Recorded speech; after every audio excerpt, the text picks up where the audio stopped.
हरे कृष्ण कृष्ण कृष्ण हरे हरे, हरे राम राम राम हरे हरे।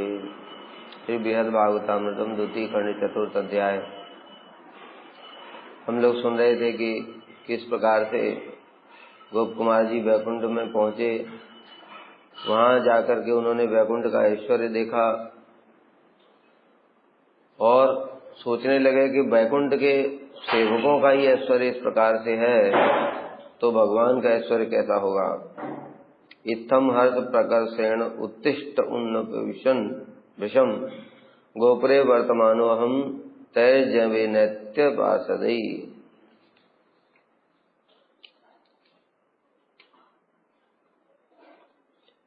अंतः प्रवेश्यमानो यत् दृष्टवान् अद्भुताद्भुतम् वक्तुम तद्विद परार्धेन सहस्रास्योपि न क्षमः।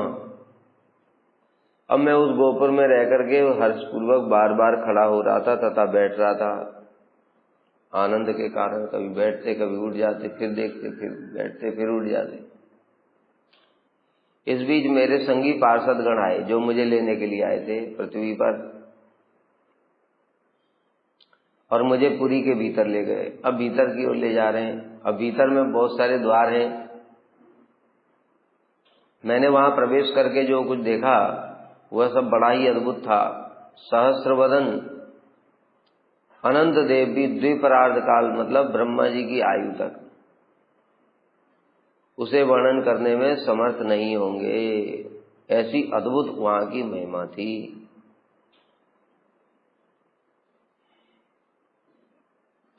द्वारे द्वारे द्वारपाला तादृशा एव माम गतम प्रवेशयन्ति विज्ञाप्य विज्ञाप्यैव निजाधिपम। द्वारे द्वारे द्वारपाला, प्रत्येक द्वार पर द्वारपाल थे, सिक्योरिटी गार्ड, कई लेयर सिक्योरिटी थी। अब वहां पर जो सिक्योरिटी भी है वहां पर उसका कारण वो सिक्योरिटी नहीं है एक्चुअली, वो भी कुछ भगवान की कुछ लीला ही है। क्योंकि वहां सिक्योरिटी की जरूरत ही क्या है, वहां सुर असुर ऋषि मुनि कोई भी जा ही नहीं सकता है। वहां केवल पार्षद ही जा सकते हैं। जो पार्षद देह प्राप्त कर चुका है वही जा सकता है, और किसी की सामर्थ्य ही नहीं है।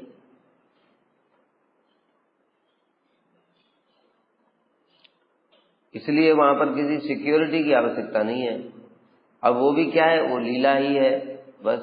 जैसे हम लोग सुनते हैं गोलोक में भी गर्ग संहिता वर्णन है, वहां पर सखियां पहरा देती है। वहां पर सखियों की आवश्यकता क्या है, पहरा देने की क्या आवश्यकता है। तो प्रत्येक द्वार पर द्वारपाल अपने अपने अध्यक्ष को, अपने अपने अध्यक्ष मतलब जैसे सिक्योरिटी गार्ड होता है और भीतर जाकर के वो अपने ऑफिसर बैठा होता है, उसका सिक्योरिटी ऑफिसर, उसको जाकर के बोलता है महाराज ये आए हैं, इनको क्या करना है। तो वो ऐसे करके अध्यक्ष को मेरे संबंध में बता देते थे। अच्छा अच्छा ठीक है, इनको ले जाओ, इनके लिए परमिशन है। जैसे अभी पार्लियामेंट वगैरह में जाओ तो वहाँ कई लेयर की सिक्योरिटी, तो वहां पर वो पूरा पूछते हैं फोन करके, फिर आपने बुलाया एमपी से कि तुम लेटर लेकर, अच्छा आपने बुलाया, ऐसे करके ये कार्ड, एडमिट कार्ड, ये वो सब बनता है, एंट्री कार्ड। तो इस प्रकार से अपने अपने अध्यक्ष को, मतलब वहां का जो उस द्वार का जो चीफ ऑफिसर था उससे जाकर के पूछते, और वो कहते ठीक है इनको भीतर ले जाओ, तब जाकर के वो भीतर जाते। अद्वार इत्यादि 3 श्लोकों के द्वारा अंतःपुर में प्रवेश की रीति का वर्णन कर रहे, कैसे वहां पर प्रवेश होता है। और हमने बता ही दिया वहां प्रवेश के लिए कोई वहां पर सिक्योरिटी की आवश्यकता है ही नहीं, वहां पर इनसिक्योर कुछ है ही नहीं। फिर भी ये जो है ये भगवान का बस ऐश्वर्य की है, इसलिए बताए ना वहां पर सब प्रकार की सेवाएं हैं। इस जगत में तो उसका एक अंश भी नहीं है।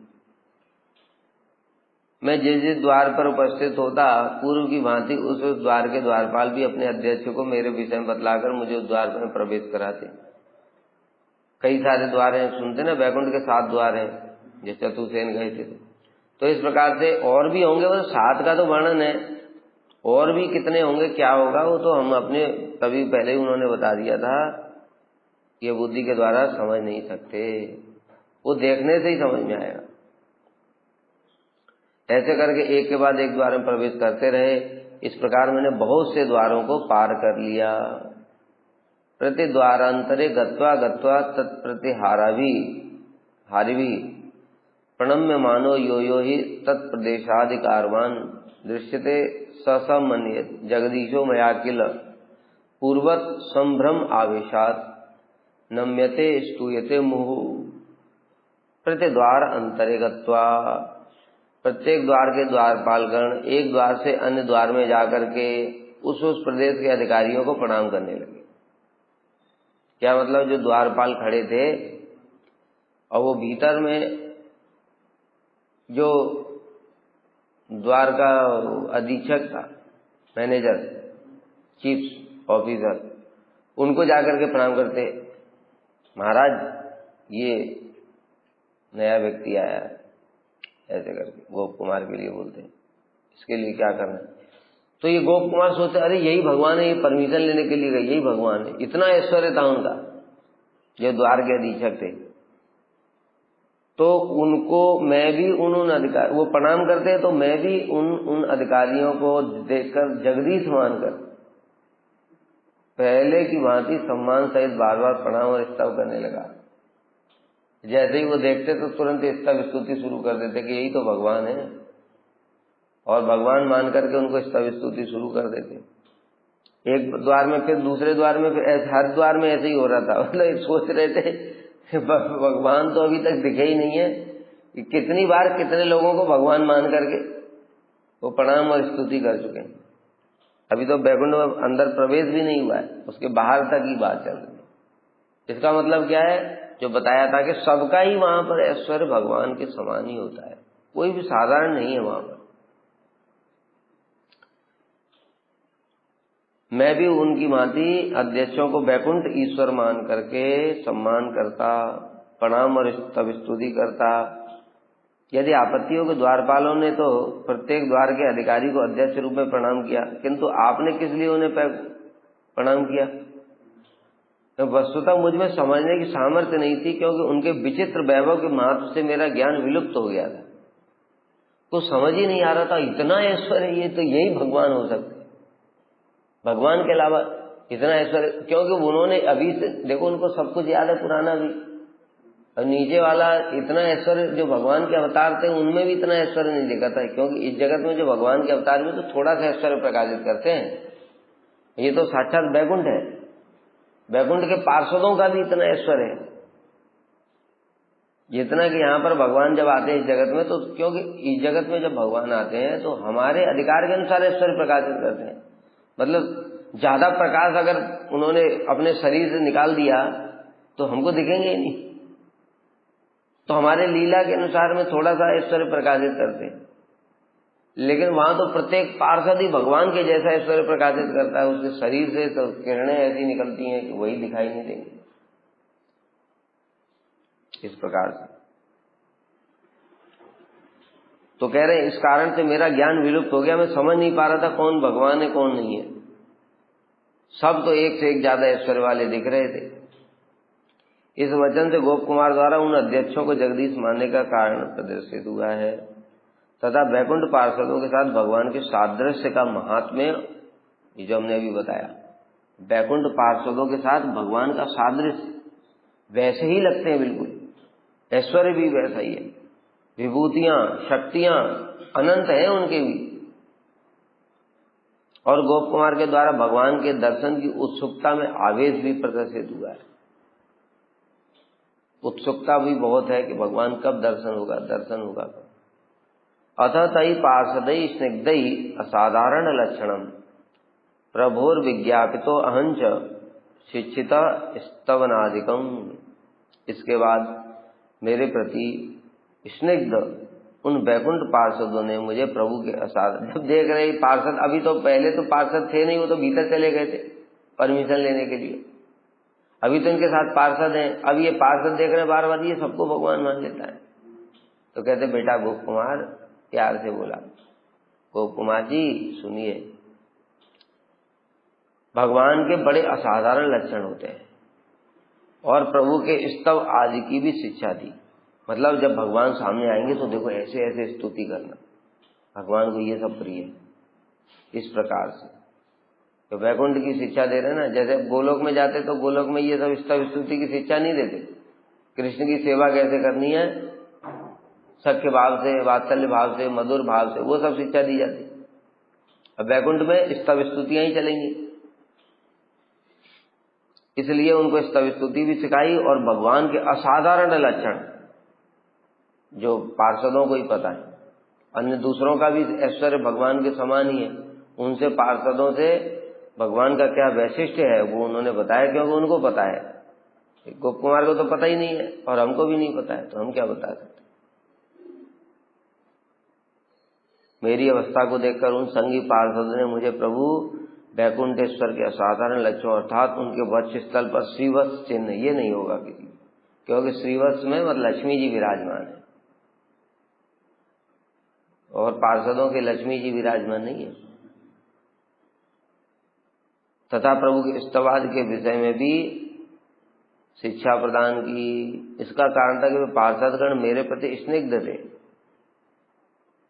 आदि शब्द का है विभिन्न शिक्षाएं, जैसे प्रभु को प्रणाम कर उनके चरण कमलों के अग्रभाग में दृष्टिपात करना, और शिक्षा प्रदान की कैसे भगवान जब सामने आएंगे क्या क्या करना है तुमको, प्रभु को साष्टांग प्रणाम करना, फिर उनके चरणों के अग्रभाग में मतलब नीचे चरण दर्शन करना, फिर निश्चल होकर के दूर में एक तरफ खड़े हो जाना। क्योंकि जैसे कई जगह होते हैं ना, जाते हैं तो हमको पता ही नहीं रहता कि क्या विधि क्या है। जैसे मान लो कि हम नए नए गौड़ी मठ में गए, अभी उस समय गुरु जी के दर्शन हुए, तो गुरु जी को हम ज्यादा से ज्यादा ये प्रणाम करना है जमीन पर लौट कर, वो भी साष्टांग, हमको पता ही नहीं, कभी जिंदगी में ऐसा प्रणाम ही नहीं किया कभी। तो ज्यादा से ज्यादा गुरु जी चाहे महाभागवत हो, चाहे राधा जी के परिकर हो, चाहे कुछ भी हो, हम ज्यादा से ज्यादा क्या करें, पैर छू करके माथे से लगा दे, बस हो गया। और हमको विधि पता नहीं है, क्या उनको बोलना है क्या नहीं बोलना है, कैसे उनको एड्रेस करना है, किस प्रकार से प्रश्न पूछना है, कुछ पता नहीं। तो फिर जो और ब्रह्मचारी लोग हैं जो पुराने, फिर वो बताते हैं कि देखो गुरु जी हैं, ये साधारण नहीं है, ऐसे प्रणाम नहीं करते। पैर छूने वाला प्रणाम तो जगत में ही चलता है, यहाँ पर वैष्णव जगत में साष्टांग प्रणाम करते हैं। ये राधा जी के निज जन है, भगवान के समान ही इनकी सम्मान। ऐसा कोई बताएगा तब तो करेंगे, और बताएगा ही नहीं तो जो जैसे सीखा था हमने बचपन से वही, बस बड़े लोगों के पैर छू लिए और माथे से लगा लिया, बस हो गया। इसलिए इनको पहले से ही शिक्षा प्रदान की पार्षदों ने, पहले प्रभु को प्रणाम करना है, उनके चरण कमलों के अग्रभाग के दर्शन करना, फिर निश्चल होकर शांति से एक तरफ खड़े हो जाना, प्रभु के दर्शन से उदित समस्त प्रकार के आनंद विकारों को संवरण करना। मतलब रोमांच कंपश्रु ये होने लगेगा, आंखों से आंसू बहने लगेंगे अपने आप ही, उनके दर्शन का ऐसा स्वभाव है ना, तो उनको कोशिश करना रोकने की, और सर्वदा उनके सामने हाथ जोड़कर ही खड़े रहना। अब जैसे ये सब बताए ना कि ये सब शिष्टाचार है वैकुंठ का, लेकिन गोलोक में ये सब शिष्टाचार नहीं चलेगा, वहां के हिसाब से चलना पड़ेगा। वहां कृष्ण के कंधे पे हाथ रख करके जाएंगे। महाचित्र विचित्र गेह द्वार प्रदेशान इत्यगम्य वेगात सीमन महल प्रवरस्य मध्ये प्रासाद वर्गई परिसेवितांग्रिम प्रासादम एकम विविधई महत्ता पूरैर्विशिष्टम परसीम यातई प्राप्तो अहम आदित्य सुधांशु कोटिकांतिम मनोलोचन वृत्तिचोरम। क्या बता रहे, महाचित्र विचित्र गेह। अब भीतर पहुंच गए, थोड़ा द्वारों को पार करके भीतर पहुंच गए। जब भीतर पहुंचे तो महाचित्र विचित्र गृह द्वार और प्रदेशों को अतिवेग से पार कर गए। अंत में एक परम उत्तम अंतःपुर में कितने सारे घर द्वार सब पड़े हैं, उन सबको बड़े विचित्र विचित्र, ऐसे समझ ही नहीं आ रहा है कहाँ, एकदम पूरी नई जगह आ गए, मतलब पूरा ही नया है पर 100% नया। इस प्रकार से जादुई नगरी में पहुंच गए। और फिर अंत में एक परम उत्तम अंतःपुर में प्रवेश करके देखा, एक बड़ा विशाल एक भवन बना हुआ है। अंतःपुर में देखा कि यह भवन इतना उत्तम था कि अन्य अन्य समस्त भवन मानो उस भवन के चरणों की सेवा कर रहे। ये होता है ना कि जब जो कहीं जाते हैं, महाराज का जो भवन होता है तो उसके पहले सब दूसरे लोगों के भवन होते हैं ना, उसके बाद में महाराज का भवन सबसे सुंदर होता है। ऐसे ही भगवान का पार्षदों के ही भवन इतने सुंदर और दिव्य थे, उसको ही देख देख के चमत्कृत हो रहे थे। और फिर अंत में जब इतना विशाल और सबसे ऐश्वर्य वाला देखा, तब सब हाँ ये हो सकता है, ये भगवान का हो सकता है। क्योंकि अन्य समस्त भवन जो घर थे, उनका जो वैभव था वो इसके सामने चरणों की सेवा कर रहा था। वह भवन विविध प्रकार की महिमाओं से सुशोभित था। अब कैसी महिमा थी यहाँ पे जो बता दिया, हम भी उतना ही बता सकते हैं भाई, क्योंकि ये तो वैकुंठ की बात है, हमने देखा नहीं कभी। तथा वैसी महिमाओं की चरम सीमा अन्यत्र कहीं भी नहीं थी। ऐसी महिमा और भी जब देख रहे थे रास्ते में तो देख रहा था, लेकिन ऐसी महिमा कहीं नहीं थी। वह करोड़ों सूर्यों के समान उज्ज्वल तथा करोड़ों चंद्र के समान स्निग्ध कांति विस्तार कर। अब इसी को हम समझ नहीं सकते क्यों सूर्य के समान भी चंद्र के समान भी एक साथ, ऐसा तो होता नहीं है। या तो सूर्य के समान होगा, मतलब कहने का ये तात्पर्य है कि वो उज्ज्वलता उसकी जो थी तेज, वो सूर्य के समान था, लेकिन होने पर भी ठंडा था, शीतलता थी। समझ गए? जैसे मणि से एक प्रकाश निकलता है तो वो मणि का प्रकाश हमको जलाता नहीं है, सूर्य का प्रकाश जला देगा, लेकिन उज्ज्वलता तो सूर्य के प्रकाश में ही रहती है। सूर्य के प्रकाश में ही तो हम देखते हैं, चंद्रमा के प्रकाश में क्या दिखता है, थोड़ा बहुत कुछ दिख जाएगा तो, लेकिन सूर्य के प्रकाश में सारा जगत में उज्जवल हो जाता है। ऐसे करोड़ों सूर्य के समान इतना उज्जवल, लेकिन शीतल, चंद्र के समान स्निग्ध, मतलब आनंद प्रदान करने वाला। शीतलता होती ना चंद्रमा में, वो कांति होने पर भी बड़ी शीतलता थी। मन और नेत्रों की वृत्ति का अपहरण कर रहा था। मतलब अभी भवन को ही देखा है, भवन को देखकर ही ऐसी हालत हो रही है कि चित्त उधर ही आकर्षित हो रहा है। इसके बाद मैंने महान से भी महान, चित्र विचित्र, अद्भुत से भी अद्भुत घर द्वार देश और समस्त प्रदेशों को बहुत तेजी से पार किया। महान से भी महान रूप निरुक्ति का तात्पर्य है कि इस प्रकार के बहुत बहुत चित्र विचित्र अत्यंत अद्भुत गृह द्वार और प्रकोष्ठ आदि, वहां पर कितना क्या है वो हमारे बुद्धि के समझ से परे है। और फिर अंत में अंतापुर में एक महल में प्रवेश किया। वह महल कैसा था? उस श्रेष्ठतम महल के चारों तरफ सैकड़ों चित्र विचित्र महल इस प्रकार विराजित थे मानो उसके चरणों की सेवा कर रहे हो। जब भगवान का महल है, उनके पार्षदों के महल ही इतने विचित्र हैं, अपने सेवकों के लिए भगवान ने इतने विचित्र विचित्र महल दिए हैं ऐश्वर्य, तो भगवान का कैसा होगा? वास्तव में वैसी चरम सीमा को प्राप्त महिमा अन्यत्र कहीं भी नहीं देखी गई। वह महल करोड़ों चंद्र और सूर्यों की प्रभा को तिरस्कृत कर सुस्निग्ध कांति विकास कर सभी के मन और नेत्रों को आनंद कर रहा था। बताए ना कि एक सूर्य निकल आए तो ताप से हमारा शरीर जल जाएगा, लेकिन ये करोड़ों सूर्य के समान तेज था उसका, लेकिन शीतलता करोड़ों चंद्रमा के समान थी। मतलब परम आनंद प्रदान करने वाला इंद्रियों की वृत्ति को। अतः मन और नेत्रों की वृत्ति को चुराने वाले उस विशेष महल का दर्शन करने पर अब और कुछ दर्शन करने की इच्छा नहीं हो रही थी। तदंतरे रत्नवरावलील सत सुवर्ण सिंहासन राजमूर्धनी सुजात कांतामल हंसतूलिप को परी प्रसन्नाकृष्य चंद्र सुंदरम मृदुपधानम निज वाम कच्छक फोणिनाक्रम्य सुखोपविष्टम वैकुंठनाथम भगवंतम आराध पश्चिम अग्रे नव यौवनेशम। अब भगवान के पास में पहुंच गए। क्या बता रहे हैं? तदंतरे उसके अंदर में जाकर के, उस महल के अंदर में अब गए। वहां पर मैंने देखा कुछ दूरी पर श्रेष्ठ रत्नों से शोभायमान स्वर्णमय सिंहासन था। अब यहाँ पर भी देखो, स्वर्णमय सिंहासन की जो बात कर रहे हैं, ये सोना, ये जगत के सोने की तरह तो नहीं होगा, 24 कैरेट वाला जो हमको चमकता हुआ दिखे। वो सोना भी कितना कांति वाला होगा।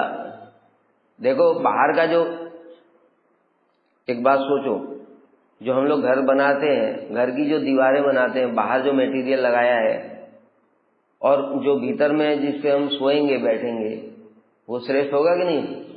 तो बाहर जो लगा हुआ था दीवारों के ऊपर ही, भवन जिससे बना था, उसकी कांति ऐसी थी।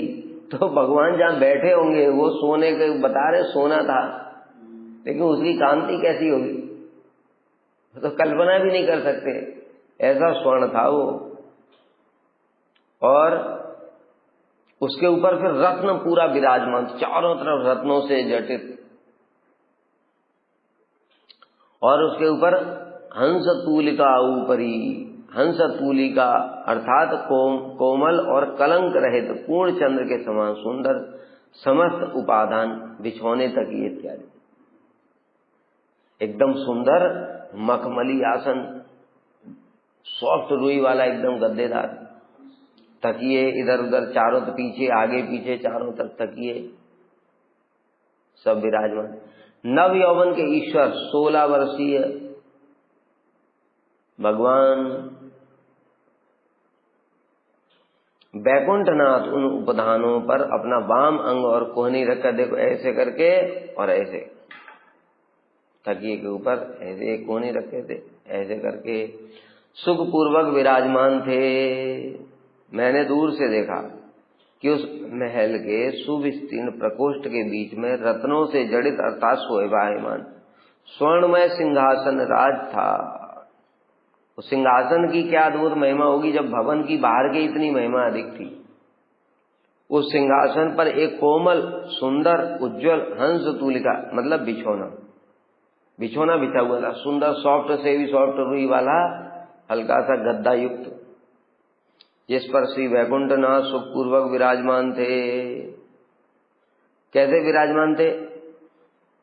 उस सिंहासन पर कलंक रहित पूर्ण चंद्र से भी सुंदर, अत्यंत शुभ्र सफेद कांति से युक्त कोमल तकिया था, तथा नव यौवन के ईश्वर भगवान वैकुंठनाथ उस कोमल गोलाकार तकिए पर अपना वाम अंग और कोहनी रखकर सुखपूर्वक विराजमान थे। नव यौवन कहने का तात्पर्य क्या है कि उनका नव यौवन सब समय वैसा ही रहता है, कभी भी बदलता नहीं है, जैसे इस जगत में हो जाता है। वे दिव्य नव यौवन में नित्य विराजमान रहते हैं, क्योंकि वे भगवान हैं तथा समस्त वैभव उनके ही अधीन है। इस कारण गोप कुमार की अपेक्षा भी आकर्षणीय रूप में आगे कथित होगा। सौंदर्य माधुर्यमय अंगम कांत्या नूतनाम्बुद श्री हरया स्फुरंत्या रत्नाचित स्वर्ण विभूषित सृग वस्त्रानुलेपादि विभूषयंतम। बता रहे सौंदर्य माधुर्य अंग कांत्या, देखा कि नवीन मेघ की शोभा का हरण करने वाली सौंदर्य माधुर्यमय अंग कांति, उनकी अंग कांति श्याम वर्ण की थी। कैसी? जो नवीन मेघ जिसमें पानी होता है थोड़ा, लेकिन ये मेघ ऐसा वर्णन नहीं कर सकते, क्योंकि उस प्रकार का रंग दिखाई देता है भगवान का, लेकिन उसमें से दिव्य कांति प्रकट होती है। इसलिए इस जगत में ऐसी कोई वस्तु नहीं है, तो इसलिए मेघ के समान बोलते थे। वास्तव में मेघ से कोई तुलना ही नहीं है। ऐसी अंग कांति द्वारा रत्न जड़ित स्वर्ण विभूषण और सोने के भूषण थे। जब देखते इसी जगत में, जैसे लोग जो बड़े बड़े अमीर लोग होते हैं वो सोने के आभूषण पहनते हैं और उसमें हीरे पन्ने माणिक्य, ये सब जड़े रहते। और तो ब्रह्मा जी जो पहनते होंगे, वो ब्रह्मा जी तो सृष्टि के स्वामी हैं, उनका कैसा होगा? और फिर जो भगवान है उनका कैसा होगा? नीलम, जो इस जगत में होंगे नहीं मणि, वैसे वैसे सब होंगे वहां। चिन्मय है वो सब बलदेव प्रभु ही हैं, इसलिए उनके जैसा विभूषण कोई हो नहीं सकता। बलदेव प्रभु ही उनके आसन, सैया, छत्र, चामर, पादुका, आभूषण, वस्त्र सब भगवान बलदेव प्रभु ही हैं। माला, वस्त्र, अनुलेपन, सिंहासन इत्यादि ये सब कुछ बलदेव प्रभु ही हैं, इसलिए वो साधारण नहीं है, चिन्मय है वो। अब वैकुंठ नाथ के सौंदर्य के संबंध में विशेष रूप में बताने के लिए कह रहे हैं। सौंदर्य अर्थात आयु के अनुरूप शरीर के अंगों का सुंदर रूप में गठन। आयु के अनुरूप मतलब कई बार देखा है ना, छोटे बच्चे हैं लेकिन उनका शरीर ज्यादा विकसित हो जाता है। कई बार उम्र ज्यादा है लेकिन शरीर विकसित नहीं होता। तो आयु के अनुरूप विकास होना चाहिए। जैसे 15 साल का जब बच्चा होता है तो एकदम कोमल कोमल अंग होते हैं, और कई कहते हो 15 साल में बॉडी बन गई, पूरा एकदम पूरा बलिष्ठ हो गए, तो सुंदर नहीं लगते हो। आयु के अनुरूप होना चाहिए। माधुर्य अर्थात लावण्य इत्यादि गुण विशेष। माधुर्य, लावण्य मतलब अंग कांति निकलती है उनसे। लावण्य सारम, असमोर्धम, अनन्य सिद्धम। श्री वैकुंठ नाथ की सौंदर्य माधुर्य में अंग कांति वर्षण होने वाले नव मेघ की शोभा का भी हरण करने वाली थी। वे नाना रत्नों से जड़े स्वर्णमय विभूषण, वनमाला, अनुलेपन आदि द्वारा विभूषित थे। अनुलेपन आयु चंदन इत्यादि भी लगा होगा। विभूषण कहने से किरीट, कुंडल, कंकड़, अंगद, कांची, नूपुर सब पहने हुए थे। तथापि असंतोष के कारण पुनः कहते हैं, सर्वथा प्रसरणशील उनकी परम सुंदर श्याम कांति द्वारा उनके वस्त्र, भूषण, अनुलेपन, उपदान, हंस, तूलिका, सिंहासन प्रकाशमान हो रहे थे। क्या बता रहे हैं? अंग कांति से विभूषण प्रकाशित हो रहे थे। इस जगत में ऐसा नहीं होता है। इस जगत में आभूषणों में जो कांति निकलती है वो देखते हैं, उससे शरीर प्रकाशित होता है, शरीर की शोभा बढ़ती है। लेकिन यहाँ पर उल्टा है, शरीर में इतना तेज है, और वो जो आभूषण है वो भी बताया साधारण नहीं है, वो बलदेव प्रभु के प्रकाश है। वो सब वो आभूषणों की आभूषणों की कांति कैसी होगी वो हम कल्पना नहीं कर सकते। वही कोट सूर्य के समान तेज होगा उनका। लेकिन भगवान की अंग कांति से उनका भी पराभूत होकर के उनसे वो प्रकाशित हो रहे। इसलिए तो कह रहे ये सब, अब बोलने में तो बोल दिया, अभी तो वर्णन समझ में कैसे आएगा कि कोई हीरा है वो इतना चमक रहा है, सूर्य से भी ज्यादा तेज चमक रहा है, और फिर किसी के शरीर से इतनी अंग कांति निकल रही कि वो हीरे का ही तेज नहीं दिखाई दे रहा है। ये कैसे समझ में आएगा? तो ये सब बुद्धि की बातें नहीं है, केवल पढ़ते जाओ और प्रणाम करते जाओ, तो कभी प्रभु दर्शन होगा। इस प्रकार की इच्छा करो। श्री भगवान ने अपने कंठ में वैजयंती माला या वनमाला धारण की हुई थी। वैजयंती माला अर्थात 5 रंग के पुष्पों से गुथी हुई घुटनों तक लंबी माला। और ये वैजयंती माला घुटनों तक होती है, 5 रंग के पुष्प होते हैं। और वनमाला होती है पत्तों फूलों से बनी हुई, चरणों तक लंबी विशेष माला, चरणों तक होती है वनमाला। और इसमें भी पत्तों और फूलों से मतलब इसमें भी तुलसी भी होगी, क्योंकि तुलसी भगवान को अत्यंत प्रिय है। कंकणांगद विभूषणायत स्थूल वृत्त विलसत चतुर्भुजम पीत पट्ट वसन द्वयांचितम चार कुंडल कपोल मंडलम। वे कंकण, अंगद आदि समस्त अलंकारों की विभीषण स्वरूप स्थूल, सुगोल, चमकदार 4 भुजाओं द्वारा, अब उनके भुजाओं का वर्णन कर रहे हैं। अब ये जो वर्णन कर रहे हैं, अब ये हमारे बुद्धि से सब परे की बात है, क्योंकि इस जगत में भी जो सौंदर्य है उससे तो देवताओं का सौंदर्य बहुत अधिक होता है। अप्सराएं तो कितनी सुंदरी होती हैं, और ब्रह्मा जी के लोक में कितने सुंदर सुंदर लोग होंगे, और ऐसा अनंत सौंदर्य, पार्षद इतने सुंदर होते हैं, बताया कि गोप कुमार तो उनको ही भगवान समझ रहे थे। और फिर भगवान के भुजाएं सब कैसी होंगी ये हम तो वर्णन भी नहीं कर सकते, जो लिखा है पढ़ सकते हैं बस।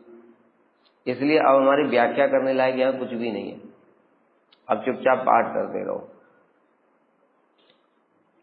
चमकदार 4 भुजाओं द्वारा, अब यही बताया ना, सुगोल, सुगोल मतलब गोल, क्या गोल गोल भुजाएं क्या? इसलिए इन सबको समझना बुद्धि से परे की बात है। स्वरूप, स्थूल, सुगोल, चमकदार, 2 पीत रेशमी वस्त्र उनके अंगों पर शोभा पा रहे थे, उनके कपोलों पर सुंदर कुंडल आंदोलित हो रहे थे, कान में कुंडल पहन रखे थे और वो गले, ये मुख गाल तक आ रहे थे, स्पर्श कर रहे थे, बार बार ऐसे हिल रहे थे। सूर्य की छटा का तिरस्कार करने वाले 2 रेशमी वस्त्र, एक परिधेय और एक उत्तरीय वस्त्र, नीचे जैसे धोती जैसा और ऊपर से दुपट्टा उत्तरीय। उनके श्री अंग श्रीवित था, और वो जो बताए ना रेशमी वस्त्र, वो भी बलदेव प्रभु के प्रकाश है, उनकी कांति कैसी होगी वो कल्पना नहीं कर सकता कोई। तथा अलकावली से मंडित, अब उनके अलकावली जो है, जो बाल जो थोड़े थोड़े माथे तक आते हैं, उनके कपोलों पर 2 मनोहर कुंडल, कानों के कुंडल थे।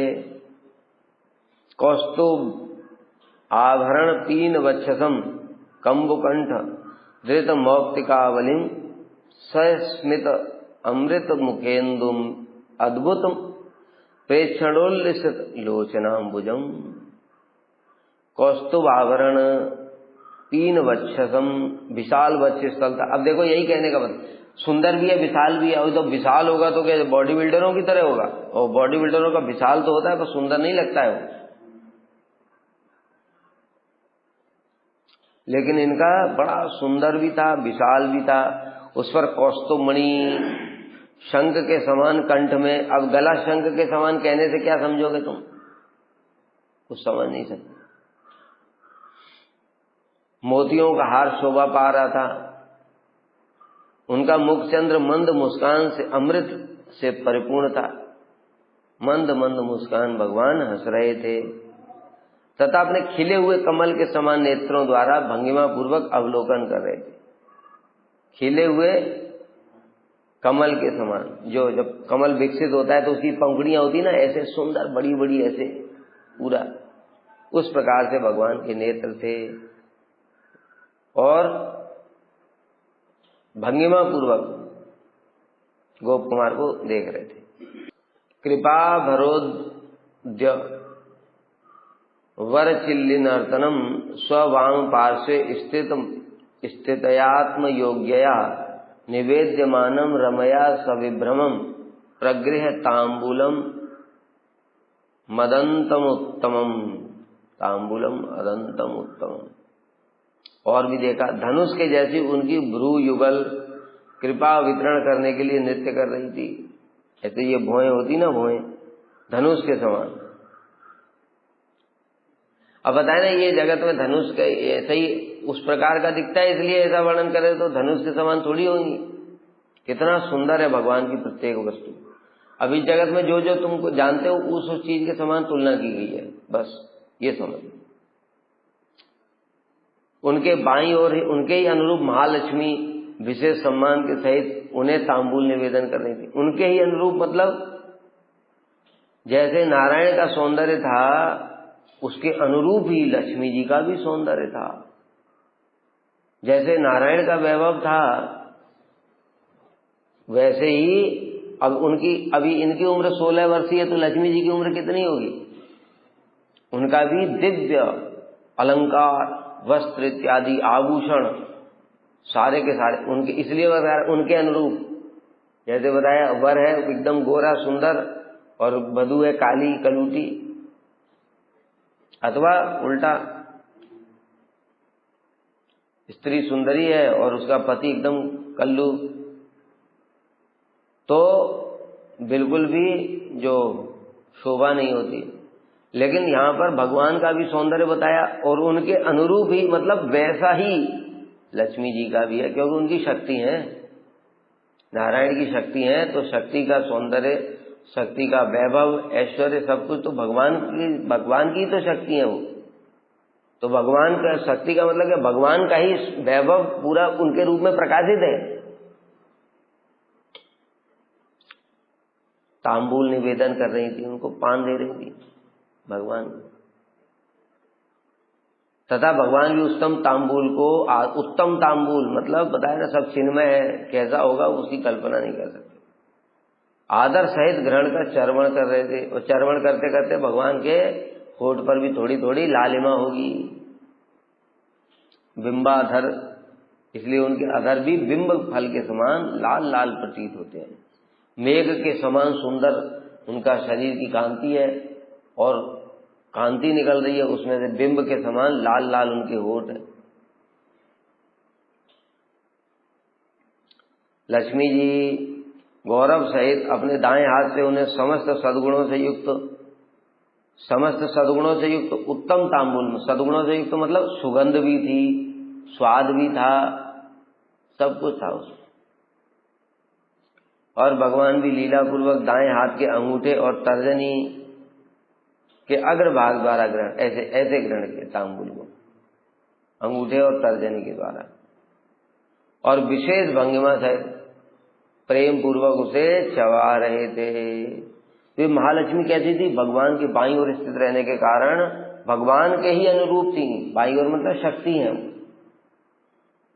अर्थात उपमा के अतीत थी। अब साफ बोल दिया, अब उनकी कोई उपमा नहीं की जा सकती, क्योंकि बताया भगवान की शक्ति है, वो शक्ति ही एक रूप धारण की है। तो भगवान की शक्ति कितनी है, उनका अनंत वैभव है। भगवान की शक्ति तो अनंत है, उस शक्ति का वैभव भी अनंत है। वही शक्ति ने ही एक स्वरूप धारण किया हुआ है, वही लक्ष्मी जी है, तो उसकी कौन वर्णन कर सकता है। अथवा समस्त प्रकार से भगवान के योग्य तथा उनके अनुरूप सौंदर्य आदि अनंत गुणों से अलंकृत थी। इस प्रकार से धरणी देवी भी सम्मान पूर्वक लीला विशेष सहित उन प्रभु की सेवा कर रही थी। श्री भूलीला शक्ति तीनों यहाँ कहने से तात्पर्य, तद राग कांताधर बिंब कांति संभिन्न कुंदामल दंत पंक्तियों दीप्ति प्रकाशोज्वल हास रासम नर्मोक्ति भंगी हृत भक्त चित्तम। नारायण का ही वर्णन किए जा रहे हैं, इतना सुंदर वर्णन है। तांबूल के राग से रंगे हुए और बिंब फल के समान अधर की कांति के सम्मिश्रण से दो गुना अधिक सुशोभित कुंद पुष्प का भी तिरस्कार करने वाली अमल दंत श्रेणी के प्रकाश द्वारा वे प्रभु उज्जवल हास्य रस का विस्तार करते। क्या अद्भुत उपमाएं दी गई हैं कि देखो, एक तो बिंब के समान उनके होठ हैं और उसके ऊपर में तांबूल चबाया हुआ है, और उनकी जो दंत कांति मोतियों के समान, और मोतियों के समान है, ऊपर से उसमें थोड़ा तांबूल का लाल लाल रंग लगा हुआ है। जैसे हम लोग उदाहरण देते हैं ना, अनार का ऐसा दाने होते हैं, उस प्रकार से आगे थोड़ा सफेद होता है और पीछे से लाल लाल होता है। इस प्रकार से किसी के साथ में उपमा नहीं दी जा सकती, फिर भी समझा रहे हैं। कुंद पुष्प का भी तिरस्कार करने वाली अमल दंत श्रेणी, मतलब मोतियों की शोभा को भी पराभूत करने वाले उनकी दंत कांति। इस जगत में देखते हैं किसी किसी को दांत पूरा एकदम पूरा लेवल में प्लेन, जो एडवर्टाइज करते नहीं है, बबूल का, क्लोजअप का, कॉलगेट का, पतंजलि का, ये सब एडवर्टाइज करते हैं। उनके दांत देखो कैसे होते हैं, और भगवान के दांत कैसे होंगे। उनके दांत से अगर कांति निकली तो मोती दिखाई नहीं देंगे, ऐसा उनकी कांति है। और उसके बाद में उज्जवल हास्य रस, भगवान ऐसे प्रसन्न चित्त होकर के दर्शन दे रहे थे, तथा परिहास युक्त परिहास कर रहे थे भक्तों के साथ में। जो उनके पार्षद लोग बैठे थे, लक्ष्मी जी हैं और सब पार्षद लोग हैं, उनके साथ में थोड़ा थोड़ा हास परिहास कर रहे थे। वे प्रभु प्रियतमा सहित मतलब लक्ष्मी जी उज्ज्वल अर्थात शोभायमान परिहास क्रीड़ा द्वारा रस का विस्तार कर रहे थे और उसी प्रकार के मधुर वचनों द्वारा अपने सेवकों के चित्त का भी हरण कर रहे थे। प्रीतिपूर्ण बातें बोल करके भगवान के उनके भी जो पार्षद लोग हैं उनको भी आनंद प्रदान कर रहे थे। करे पतद ग्राह भृता धरण्या कटाक्ष भंग्या मुहुर्चमानम सुदर्शनाद्यैर वर मूर्ति मद्भि शिरस्त चिन्नई परिसेव्यमान। प्रिय धरणी देवी हाथ में पीक दानी लेकर कटाक्ष भंगिमा द्वारा बार बार उनका अर्चन कर रही थी। नेत्रों के द्वारा ही बताया ना, श्री भू लीला तीनों शक्ति है वहां पर, सब समय भगवान की सेवा में रहती हैं। तो धरणी देवी पीक दान लिए हुई थी कि प्रभु इसमें पीक मारेंगे। तो पीक दान भी कैसा होगा? और भंगिमा द्वारा कटाक्ष भंगिमा द्वारा उनका अर्चन कर रही थी नेत्रों के द्वारा। भगवान के सुदर्शन गदा आदि समस्त अस्त्र सुंदर मूर्तिमान रूप में अपने अपने चिन्ह मस्तक पर धारण कर प्रभु की सेवा कर रहे थे। क्या बताया? अभी सुदर्शन अस्त्र रूप में नहीं है, अभी सुदर्शन मूर्तिमान स्वरूप में है। समझ गए? गदा भी मूर्तिमान स्वरूप में, जैसे पृथ्वी है, ये हम पृथ्वी को जो देख रहे थे ये क्या है? मिट्टी मिट्टी दिखाई दे रही है ये पृथ्वी, लेकिन पृथ्वी का मूर्तिमान स्वरूप। तो ऐसे अपने अपने मूर्तिमान स्वरूप में सुंदर मूर्तिमान रूप है। वो सुंदर क्या, वो भी पार्षद है, वो तो बलदेव प्रभु का ही प्रकाश है। सब आयुध अपने अपने चिन्ह मस्तक पर धारण कर, अपने अपने चिन्ह मतलब सुदर्शन चक्र उन्होंने मस्तक पर धारण कर रखा है। गदा जो है कौमुद की गदा, उन्होंने मस्तक के ऊपर में गदा का चिन्ह धारण किया हुआ है। सुदर्शन है, सुदर्शन धाता, उससे पहचान में आ रहा है कि ये सुदर्शन है, ये गदा है। मस्तक पर धारण कर प्रभु की सेवा कर रहे थे। भगवान के सुदर्शन गदा तलवार भी समझना पड़ेगा इसी प्रकार से। सारे अस्त्र, तलवार भी, धनुष आदि समस्त अस्त्र परम श्रेष्ठ मूर्ति रूप में मस्तक पर अपना अपना चिन्ह धारण कर, वो मस्तक पर अपना चिन्ह धारण करने से ही उनका पता चल रहा था कि ये तलवार है, ये गदा है, ये सुदर्शन है। यदि कहो कि आपने कैसे पता चला कि ये क्या है, तो कह रहे हैं कि उनके परिचय का बोध कराने वाले चिन्ह अर्थात सुदर्शन के मस्तक पर चक्र का चिन्ह, इसी प्रकार से गदा के चिन्ह जैसे बताए, तो पार्षद के रूप में वहां पर सुदर्शन प्रभु, गदा प्रभु, तलवार प्रभु, ये सब पार्षद के रूप में वहां चतुर्भुज रूप में वहां पर सेवा करने के लिए खड़े होंगे। तो कह रहे हैं कि गोप कुमार को कैसे पता चला? कहते हैं उनके मस्तक पर वो चिन्ह था, यहां पर चक्र, गदा, धनुष, इस प्रकार से उनको देख करके पता चला, ओ ये हैं। चामर व्यजन पादुकाधिक श्री परिच्छद गणोल्लसत्करई सेवकई स्वसदृशई अवस्थितई आवृतम परिचरद्भि आदरा। प्रभु के समान रूप वाले सेवक, प्रभु बताया पहले, प्रभु के समान रूप वाले मतलब सब वहां पर भगवान के समान ही रूप होता है उनका सारूप्य। प्रभु के चारों ओर स्थित होकर के पार्षद लोग चामर, पंखा, पादुका, सुंदर सेवा के उपकरणों से सुशोभित हाथों द्वारा आदर सहित प्रभु की परिचर्या कर रहे। कोई चामर डुला रहा है, कोई पंखा कर रहा है, कोई पादुका लिए खड़ा है। इस प्रकार से सुंदर जो सबके द्वारा भगवान की सेवा कर रहे थे। प्रभु के समान रूप और आकार वाले सेवक वे प्रभु को चारों ओर खड़े थे और हाथ में उनके चामर, पंखा, पादुका और सुंदर सेवा के और जो भी उपकरण होंगे, ये सब भी वहां पर विराजमान थे।